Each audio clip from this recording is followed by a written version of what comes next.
ಇನ್ನು ಮುಂದೆ ನಿಮ್ಮ ನೆಚ್ಚಿನ ಧಾರಾವಾಹಿಗಳ ಫುಲ್ ಎಪಿಸೋಡ್ಗಳು ಸನ್ ನೆಕ್ಸ್ಟ್ ಆಪ್ನಲ್ಲಿ ಮಾತ್ರ. ದೇವ್ರೆ, ಯಾಕೆ ನನ್ನನ್ನು ಇಷ್ಟೊಂದು ಪರೀಕ್ಷೆ ಮಾಡ್ತಿದ್ಯಾ? ಒಂದ್ ಕಡೆ ನನ್ನ ಗಂಡಂಗೆ ನಮ್ಮ ಅಣ್ಣನ ಮೇಲೆ ಗೌರವ ಬಂತು ಅಂತ ಖುಷಿ ಪಡ್ಲಾ, ಅಥವಾ ಅಣ್ಣನಿಂದ ನಾನೇ ದೂರ ಆಗ್ಬೇಕು ಅಂದ್ರೂ ಒಂದ್ ಮಾಡಕ್ ಪ್ರಯತ್ನ ಪಡ್ತೀಯ ಅಂತ ದುಃಖ ಪಡ್ಲಾ?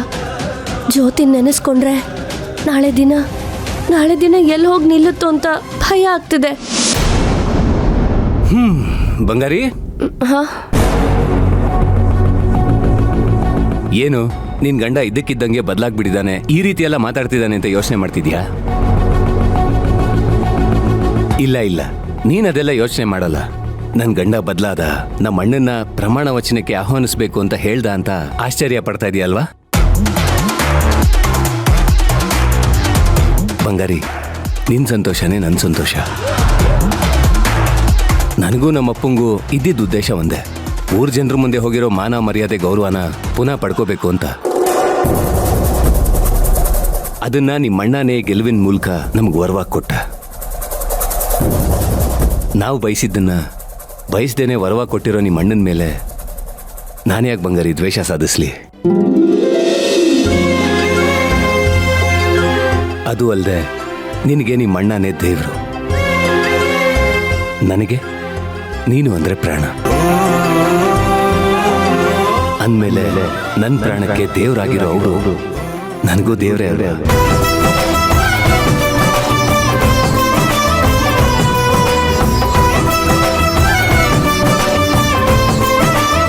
ಬಂಗಾರಿ, ಇನ್ಮೇಲೆ ನಿನ್ ಮನ್ಸಿಗೆ ನೋವಾಗೋ ಥರ ನಾನು ನಡ್ಕೊಳಲ್ಲ.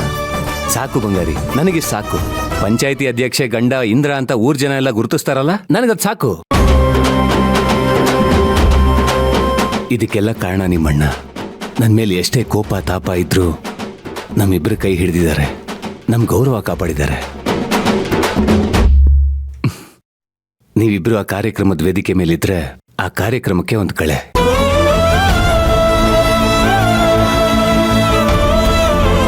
ಒಂದು ಪಕ್ಷ ಆ ವೇದಿಕೆ ಮೇಲೆ ನಾನು ಇಲ್ಲ ಅಂದ್ರೂ ನಡೆದು ಬಿಡುತ್ತೆ ಬಂಗಾರಿ. ಆದ್ರೆ ನಿಮ್ಮಣ್ಣ ಆ ವೇದಿಕೆ ಮೇಲೆ ಇಲ್ಲ ಅಂದ್ರೆ ಆ ಕಾರ್ಯಕ್ರಮ ನಡೆಯೋ ಮಾತೇ ಇಲ್ಲ. ಬಂಗಾರಿ, ನೀವಿಬ್ರು ನನ್ನ ಎರಡು ಕಣ್ಣು. ನಿಮ್ಮಿಬ್ರು ನೆರಳಲ್ಲೇ ನಾನು ಈ ಊರಿಗೇನಾದ್ರೂ ಒಳ್ಳೇದ್ ಮಾಡ್ಬೇಕು ಅಂತ ಅನ್ಕೊಂಡಿದ್ದೀನಿ. ನಮ್ಮಿಬ್ರು ಕುಟುಂಬದ ಮಧ್ಯೆ ಇರೋ ಬಿರುಕನ್ನ ಸರಿ ಮಾಡ್ಬೇಕು ಅಂತ ಅನ್ಕೊಂಡಿದ್ದೀನಿ ಬಂಗಾರಿ. ಆದ್ರೆ ಸದ್ಯದ ಮಟ್ಟಿಗೆ ಜ್ಯೋತಿನ ಬದಲಾಯಿಸೋದು ಸ್ವಲ್ಪ ಕಷ್ಟನೇ, ಆದ್ರೆ ಅಸಾಧ್ಯದ ಮಾತಲ್ಲ. ಆ ದೇವ್ರ ದಯೆ ನನ್ನ ಮೇಲಿದೆ. ಖಂಡಿತವಾಗ್ಲೂ ನಾವು ಅನ್ಕೊಂಡಿದ್ದೆಲ್ಲ ಹಾಗೆ ಆಗುತ್ತೆ. ನೀನ್ ಧೈರ್ಯವಾಗಿರು. ನಾವೆಲ್ಲ ಮತ್ತೆ ಒಂದಾಗ್ತೀವಿ, ಮೊದ್ಲಿನ ತರಾನೇ ಇರ್ತೀವಿ.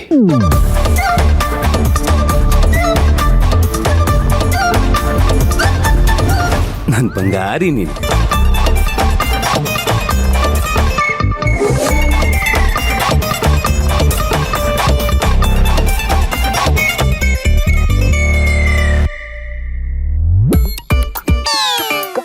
ಅಮ್ಮ, ಈ ಮನೆಯವರೆಲ್ಲ ಒಂಥರ ವಿಚಿತ್ರ ಅಮ್ಮ.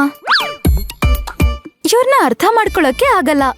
ಬಲಗಡೆ ತಿರುಗ್ತಾರೆ ಅನ್ಕೊಂಡ್ರೆ ಎಡಗಡೆ ತಿರುಗ್ತಾರೆ, ಎಡಗಡೆ ತಿರುಗಿದ್ದಾರೆ ಅನ್ಕೊಳ್ಳೋಷ್ಟರಲ್ಲಿ ಬಲ್ಗಡೆ ತಿರುಗಿರ್ತಾರೆ. ಕೋಪ ಮಾಡ್ಕೊಂಡಿದ್ದಾರೆ ಅನ್ಕೊಂಡ್ರೆ ಸರಿ ಹೋಗ್ತಾರೆ, ಸರಿ ಹೋಗಿದ್ದಾರೆ ಅನ್ಕೊಂಡ್ರೆ ಕಿತ್ತಾಡ್ಕೊಂಡ್ ಸಾಯ್ತಾರೆ. ಅಲ್ಲ, ಹೆಂಗಮ್ಮ ಇವ್ರಗಳ ಜೊತೆ ನಾವ್ ಜೀವನ ಮಾಡೋದು? ಅದೇ ನನ್ಗೂ ಅರ್ಥ ಆಯ್ತಾ ಇಲ್ಲ ಕಣೆ. ಈಟ್ ದಿವ್ಸ ನಾನು ಇಡೀ ಕುಟುಂಬಕ್ಕೆ ದೊಡ್ಡ ವಿಲನ್ ಆಗಿದ್ದೆ. ಆದ್ರೆ ಈಗ ಇವರೆಲ್ಲರೂ ಸೇರ್ಕೊಂಡು ನನ್ನನ್ನ ಕಾಮಿಡಿ ಪೀಸ್ ಮಾಡ್ಬಿಟ್ಟವ್ರೆ. ಇದು ನಾನೇನಾ ಅಂತ ನನಗೆ ಒಂದೊಂದ್ಸಲ ಅನುಮಾನ ಬರ್ತದೆ ಅಲ್ವೇ? ಎಂಥ ದೊಡ್ಡ ವಿಲನ್ ನಾನು. ಎಂತೆಂಥ ಮನೆ ಹಾಳು ಕೆಲಸ ಮಾಡಿವ್ನಿ. ಅಂಥ ತುಳಸಿಗೆನೆ ವಿಷ ಹಾಕಿ ಅವಳು ಹೊಟ್ಟೆಗಿರೋ ಮಗಿನ್ ಸಾಯಿಸಿವ್ನಿ. ಇಂಥವಳನ್ನ ಇವ್ರು ಗಂಭೀರವಾಗೇ ತಗೊಳ್ತಾ ಇಲ್ವಲ್ಲ. ಅದಕ್ಕೆ ಕಣೆ ಹೇಳೋದು, ನಮ್ ಸಾಧನೆಗಳನ್ನ ಯಾವತ್ತೂ ಮುಚ್ಚಿಡಬಾರ್ದು ಅಂತ. ಹೋಗು, ಇಡೀ ಊರ್ಗೆಲ್ಲ ಸಾರ್ಕೊಂಡ್ ಬಾ ನಿನ್ ಸಾಧನೆನ. ಈ ಸಾಧನೆಯಿಂದ ನಿಂಗ್ ರೋದನೆ ಶುರು ಆಗತ್ತೆ, ಆ ರೋದನೆಯಿಂದ ನಿನಗ್ ಸಾವೇ ಆಗತ್ತೆ ಅಷ್ಟೇ. ಅಯ್ಯ, ಏನೋ ಮಾತಿಗೆ ಹಂಗಂದೆ. ಹೇಳ್ಬಿಟ್ಟ ತಕ್ಷಣ ಹೋಗಿ ವಿಷ ಹಾಕಿದ್ದು ನಾನೇ, ಈ ವಂಶದ ಕುಡಿನ ಸಾಯಿಸಿದ್ ನಾನೇ ಅಂತ ಹೇಳ್ಬಿಡ್ತಿದ್ನಾ? ನಂದೇನಾದ್ರೂ ಈಟೇ ತಪ್ಪಾದ್ರೆ ಹಂಗೆ ಹಿಡ್ಕೊಂಡ್ಬಿಡ್ತೀಯ. ಅದೇ ನಿನ್ ಗಂಡನ್ ತಪ್ಪು ಆಟುದ್ದ ಇದ್ರು ಕೇಳಕ್ಕಿಲ್ಲ ಅಲ್ವಾ? ಅವನು ನಾನು ತುಳಸಿನ್ ಮುಗಿಸ್ಬಿಡ್ತೀನಿ, ಇಂದ್ರನ್ ಮುಗಿಸ್ಬಿಡ್ತೀನಿ, ಶಿವನನ್ ಮುಗಿಸ್ಬಿಡ್ತೀನಿ ಅಂತ ಬೊಬ್ಬೆ ಹೊಡ್ಕತಾನೆ. ಯಾರನ್ನೂ ಮುಗಿಸಲ್ಲ, ಇಲ್ಲಿ ನಮ್ ಕತೆ ಮುಗಿತಾದೆ. ಅವನು ನಂಬ್ಕೊಂಡ್ರೆ ಆಗಕ್ಕಿಲ್ಲ ಕಣೆ, ನಾವೇ ಏನಾದ್ರೂ ಮಾಡ್ಬೇಕು.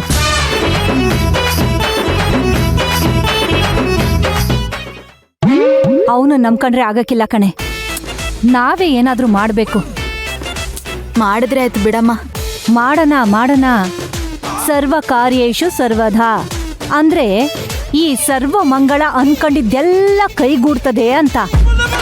ಶಿವಪ್ಪ, ನಿನ್ನ ಆಶೀರ್ವಾದ ನನ್ಗಿರ್ಲಿ ತಂದೆ. ನಾನು ಅನ್ಕೊಂಡಿದ್ದೆಲ್ಲ ಕೈಗೂಡಂಗ್ ಮಾಡು. ಏನಮ್ಮ ನೀನು ಒಂದ್ಸಲ ಗಣೇಶನ್ ಕರೀತ್ಯಾ, ಇನ್ನೊಂದ್ಸಲ ಶಿವಪ್ಪನ್ ಕರೀತ್ಯಾ. ನೆಟ್ಟಿಗೆ ಒಂದ್ ದೇವ್ರನ್ ಕರಿ, ಅವಾಗ ನೀನ್ ಅನ್ಕೊಂಡಿದ್ದೆಲ್ಲ ಆಗತ್ತೆ. ಅಯ್ಯ ನಿನ್ನ, ವಿಘ್ನಗಳಾಗ್ಬಾರ್ದು ಅಂದ್ರೆ ಆ ಗಣೇಶನ್ ಕರಿಬೇಕು. ಅದೇ ಧ್ವಂಸ ಮಾಡ್ಬೇಕು ಅಂದ್ರೆ ಆ ಶಿವಪ್ಪನ್ ಕರಿಬೇಕು. ಇದೆಲ್ಲ ನಿಂಗೆ ಗೊತ್ತಾಗಕ್ಕಿಲ್ಲ. ನಡಿ ಒಟ್ ತುಂಬಾ ಉಂಡೆ.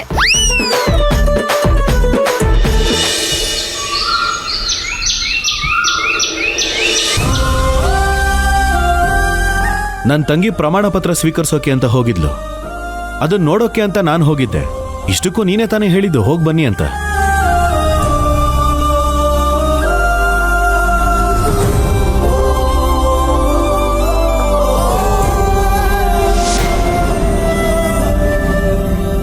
ತಂಗ್ಯವ, ಹಿಂಗ್ಯಾಕವ ಇಲ್ಲಿ ಒಬ್ಬಕ್ಕೆ ಕುಂತಿ? ನೆಮ್ಮದಿ ಇಲ್ಲ ಅಣ್ಣ. ಯಾಕೋ ಎಲ್ಲ ಕೈ ಮೀರಿ ಹೋಗ್ತಾ ಇದೆ ಅಂತ ಅನ್ನಿಸ್ತಾ ಇದೆ. ನಾನೇನು ಯೋಚನೆ ಮಾಡ್ತಾ ಇದ್ದೀನಿ ಅಂತನೂ ಲೆಕ್ಕಿಸ್ದೆ. ಅವ್ರ ತಂಗಿ ಪ್ರಮಾಣ ಪತ್ರ ಸ್ವೀಕಾರ ಮಾಡೋದನ್ನ ನೋಡಕ್ ಹೋಗಿದ್ದಾರೆ. ಕೇಳಿದ್ರೆ ಅವಳ ಬಗ್ಗೆನೇ ಭಾಷಣ ಮಾಡ್ತಾರೆ. ಇಂಥ ಟೈಮ್ದಾಗ ನಾವು ತಾಳ್ಮೆಯಿಂದ ಇರಬೇಕು ತಂಗ್ಯವ. ನಿನಗ ನಿನ್ನ ಗಂಡ, ನನಗ ಇಂದ್ರ. ತುಳಸಿ ಗೆದ್ದ ಮೇಲೆ ಅವ ಏನೆಲ್ಲ ಮಾತಾಡಿ ನನಗೆ ಹೆಂಗೆ ಕಾಡ್ಸ್ಯಾನ ಅನ್ನೋದು ಇನ್ನೂ ನನ್ನ ಕಣ್ಣಾಗ ಐತಿ. ಅವನು ಮಾತ್ರ ನಾನು ಸುಮ್ಮನೆ ಬಿಡಂಗಿಲ್ಲ. ಏಂದ್ರೆ ನಮ್ಮ ಶತ್ರು, ಅವನಿಗೆ ನಮ್ಮನ್ನ ಉರ್ಸೋದೇ ಕೆಲಸ. ಅವನೊಂದು ಕೆಲಸನ ಮಾಡ್ತಾ ಇದ್ದಾನೆ. ಆದ್ರೆ ಮಾವ, ನನಗೆ ತಾಳಿ ಕಟ್ಟಿದ ಗಂಡ ನನಗೇನೆ ಮೋಸ ಮಾಡಿಬಿಟ್ರು. ಹೆತ್ತಪ್ಪ ನನಗೊಂದು ಓಟ್ ಕೂಡ ಹಾಕಿಲ್ಲ, ನನ್ನನ್ನೇ ಸೋಲ್ಸಿದ್ರು. ಒಂದು ಸೋಲಲ್ಲ ತಂಗ್ಯವ್ವ. ತಾಳ್ಮೆಯಿಂದ ಇರು, ನಾವು ಗೆಲ್ತೀವಿ. ಇನ್ನೆಲ್ಲಿಂದ ಅಣ್ಣ ಗೆಲ್ಲೋದು?